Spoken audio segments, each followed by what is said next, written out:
What's up, everyone? Today, let's talk about why it's so difficult to think correctly and accurately when you're around a narcissist. Let's dive in.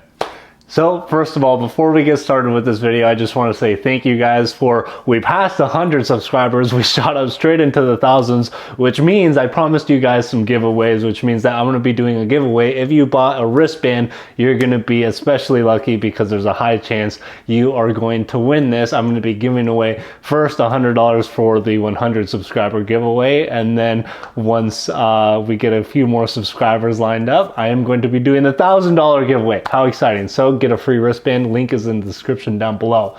Now let's go ahead and move into this video. As you guys know, these are this is essentially my online thoughts journal, or whatever I think and feel and share with you guys. That's helped me in my life, I share with you guys. So hit subscribe if you want to see more of this content. So this idea to answer this question really came from a couple of your guys' comments that I'll put up here, for example. And there's this really interesting thing that happens with narcissists. First, a couple of comments that we got was, rationally, I know that he is toxic, yet I can't stop questioning what is real. And then on the other hand, we have somebody else who commented, how do I defend myself what's an appropriate response to you don't love me anymore, you stopped helping me? And he says, i.e. giving them money. So this question really brought something up in me that made me feel like I needed to answer the question, why is it so difficult to think correctly around a narcissist?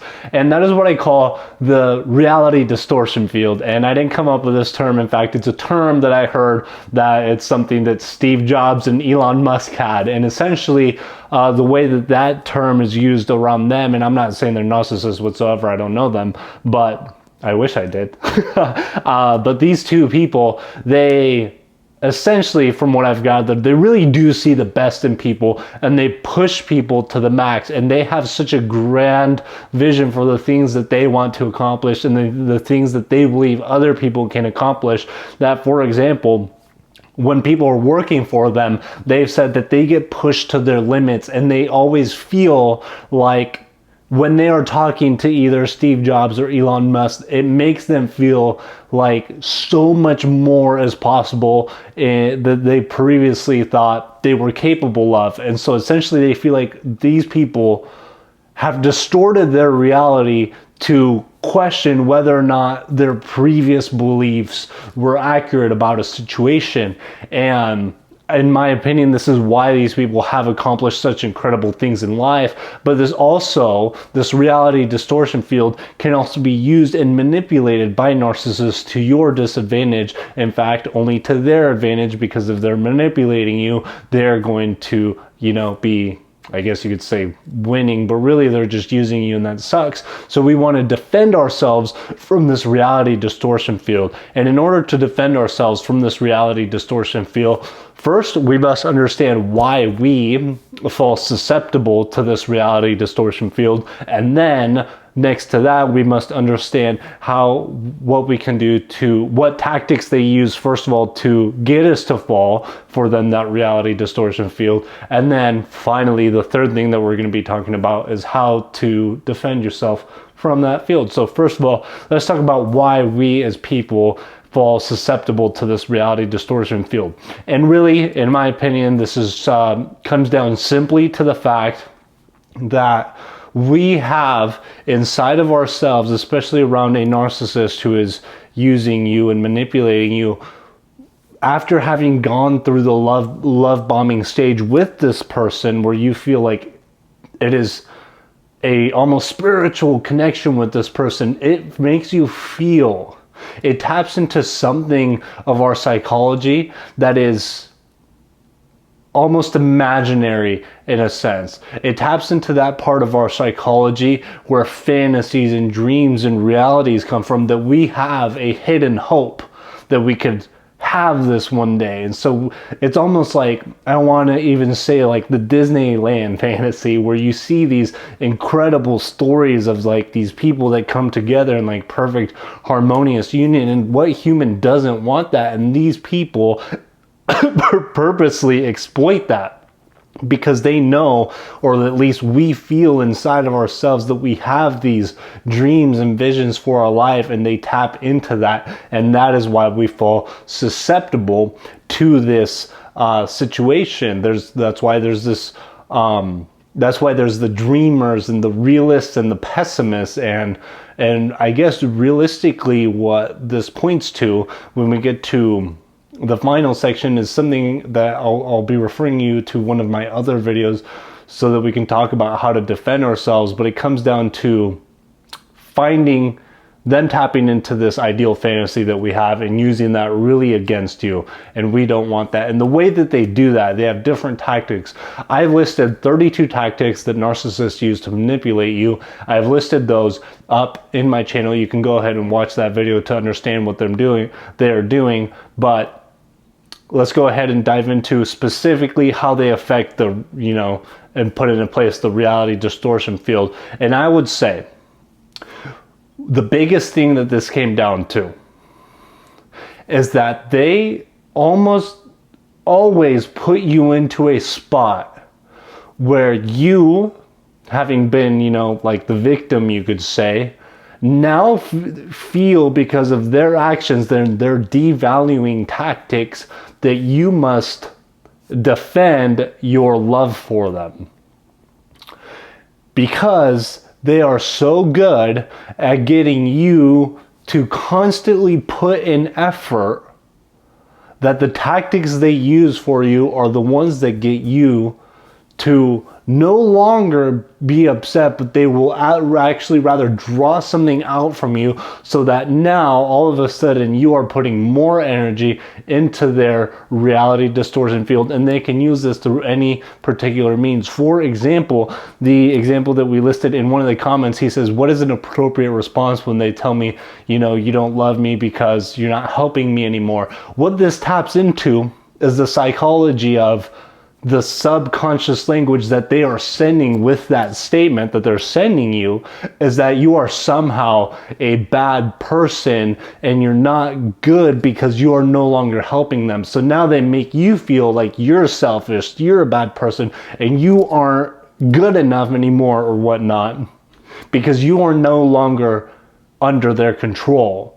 And because we have this need, really, everybody has this attachment to be a good person, whatever you want to define that as, that all of a sudden it went from you standing up for yourself to now you're a bad person because you're not helping them. So they're drawing that energy out of you through using guilt and shame and making you feel bad about yourself, so that then you are attached to wanting them to approve of you and give you that boost of self-esteem, because they've devalued you so, in a way, intelligently and so strategically, that now they can make you feel bad for, in this example, not giving money to them.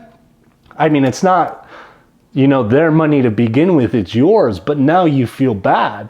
And it's through this guilt and shame that they are going to continue to manipulate you. So what is the appropriate response? There's two things that come with this appropriate response to not falling for this reality distortion field. And this reality distortion field, first of all, has to be stopped when you come to your own decision of placing your needs first. When you start placing your needs first above other people's needs, you are going to take care of yourself, and you're not going to let this other person's opinion really affect you. And the second thing you need to do is to honestly let go of this attachment to being a good person. What I mean by attachment is that we get personally affected and emotionally triggered when somebody thinks you're a bad person, and you're not supposed to.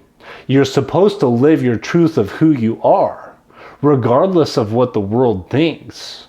And by living that personal truth, if you don't want to give, money to somebody, if you don't want to go out of your way to help that person, if you don't want to do any of that stuff, you don't have to. That's why I made the video, Embrace Your Dark Side. You can go and watch that video. I also made another video on the attachment to being good, and I believe I called it How Being Good is Holding You Back. The idea, and this idea that you constantly have to defend your goodness, is how this reality distortion field gets affected to you because our self-esteem is in a way attached to that, and they are going to use that to manipulate you for the negative to their advantage. One of the things that I like to do when I was in my relationship, when I felt I was being guilt tripped or entering this reality distortion field where things were starting to get twisted for me, is I would constantly ask the question, what is wrong about X? And the way that it was used, for example, is that my ex one time told me that I was selfish and I only thought of myself. And regardless of whether, that's projection or not, I said, what's wrong with me putting my needs first? She didn't have anything to say. There were other times where I wanted to do things, and I wish I could remember the exact example so I could be more clear with this, but I just kept going down the rabbit hole of what is wrong with X. She said, for example, like if I wanted to post something and she said no, I said, what's wrong with me posting? And then she would give me a reason. And I'd say, what's wrong about that thing? And then she would give me another reason. And I would continuously ask, what's wrong with this? What's wrong about that? What's wrong about it? Eventually you get down to the point that really intrinsically that is not right or wrong. It was just my own personal decision to do what I wanted to do. And going down that path makes you feel or understand that what you're doing is not intrinsically right or wrong. You not wanting to give them money is not right or wrong. If you go through that example, she says, why don't you give me any more money? You say, what's wrong with, me not wanting to give you money? You're selfish. What's wrong with me being selfish and taking care of my needs first? Then she'll give you another reason, she says, because you're a mean person. And you said, what's wrong with me being a mean person by not wanting to give you money? Really, there's nothing wrong with it. You're just standing up for yourself at the end of the day. So, in order to fully defend yourself from this reality distortion field, first of all, is to let go of those two things that I previously talked about first. You must put your needs first. You must let go of the attachment to being bad, because they will make you feel like a bad person because they're attacking your self-esteem. And finally, I would say the last one is to stay grounded. To stay grounded in reality. Don't move out into fantasy land and whatnot and what's happening out there. Stay grounded in reality. Stay grounded in what has actually happened. If you want to understand more about that, I made a video on that you can watch. That's also why I've been wearing this necklace recently, because I'm telling myself to stay grounded like an anchor, down in reality, not making up fantasies, being in my body and being in the present moment, looking at the facts without falling for any fictitious ideas and whatnot. So that does it for this video. I want you guys to stay strong. I love you guys. Also get a free wristband, and I'm excited to, talk to you guys soon. Get some merch too. I love you guys. I'm so excited. We're growing. See you guys.